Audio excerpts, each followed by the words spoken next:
Despite being the Iyashike person, the one who likes to watch really calming, relaxing, put you to sleep type shows, I'm also someone who really strongly appreciates a good thriller, a show that keeps you on the edge of your seat, that makes you want to watch episode after episode after episode, that makes you feel like you need to see what's going to happen in the plot. Something really engaging like that really captivates you and pulls you in and makes you need to know what happens is something I genuinely do cherish a lot, especially in anime. Unfortunately, it's not something that I feel like we get a lot of, so whenever one does come around, I usually cherish it quite a bit. Case in point, 2022's Summertime Rendering, a show that I had a lot of expectations for, and thankfully it really did live up to them for the most part. It does create almost this deceptively peaceful atmosphere by showing you this idyllic summer island with a lot of nice oceany views, and it's a show that is, well, anything but. This is a show that really, from the get-go, establishes itself as a mystery supernatural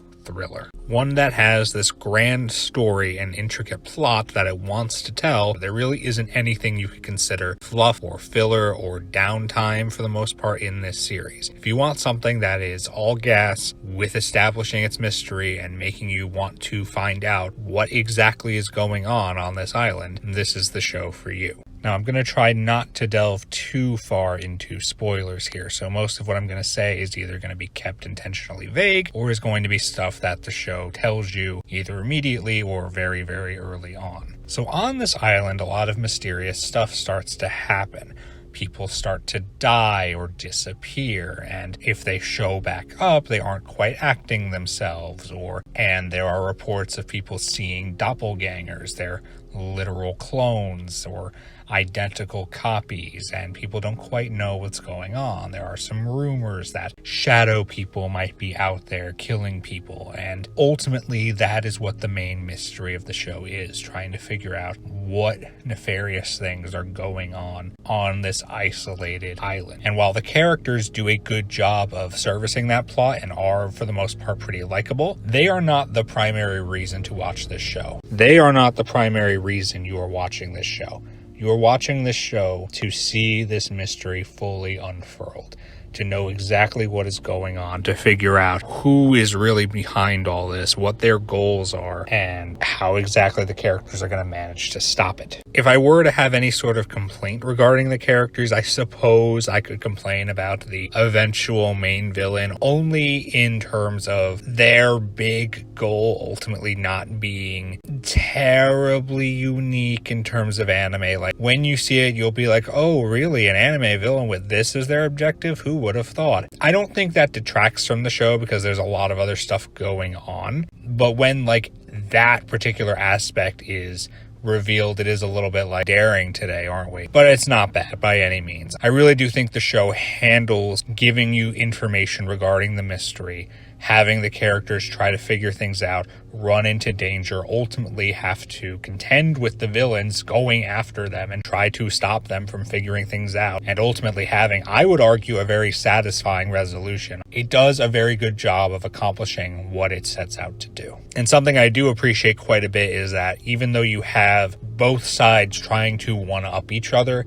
at no point do they feel dumb or stupid. Like, if they get outwitted, it feels earned. It feels like, oh, you did not see this coming, but it doesn't feel like it's nonsense or out of nowhere.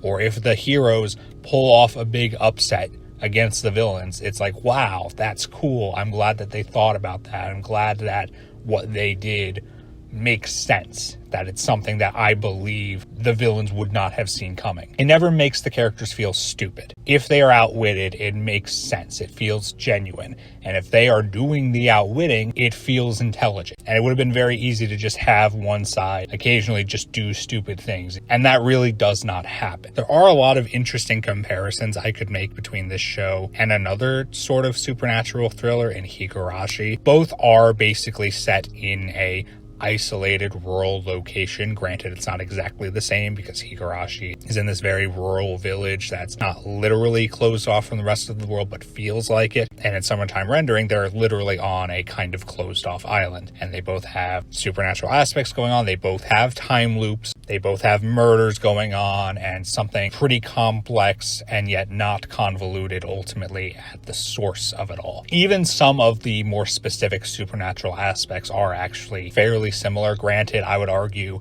they're almost like inverses of each other in terms of what's really going on, but there are a lot of commonalities, and I don't think that's a bad thing. You know, I'm not trying to claim like, oh, Summertime Rendering ripped off Higurashi. Like, no, these are very different shows, especially because Higurashi definitely keeps things closer to its chest than Summertime Rendering does, and really doesn't establish what its goal is until season 2. But I do think if you liked Higurashi, you will definitely like a lot of things from Summertime Rendering, and vice versa. The sad thing about Summertime Rendering, of course, is the way it was distributed here in the West, because this was a Disney Plus show. And while I think Disney Plus has gotten better at distributing their shows now, if you look at something like Heavenly Delusion airing at this moment, with Summertime Rendering, they definitely kind of bungled it. You could not watch this show legally while it was airing in Japan. You really didn't have any means to watch it legally here in the West until the end of last year when it got dropped on Disney Plus and Hulu. Meaning this show kind of suffered in the same way that a lot of Netflix jail shows do, where they come out, they air in Japan, but we don't get to watch them here until after they're done, and it means the hype is kind of gone, which is a shame, because I think if this had aired weekly on a streaming service in the West, I think it would have been easily one of the most hype and biggest shows of last year. Unfortunately, that didn't happen, and people really did not talk about it, not nearly as much as they should have, or I think would have.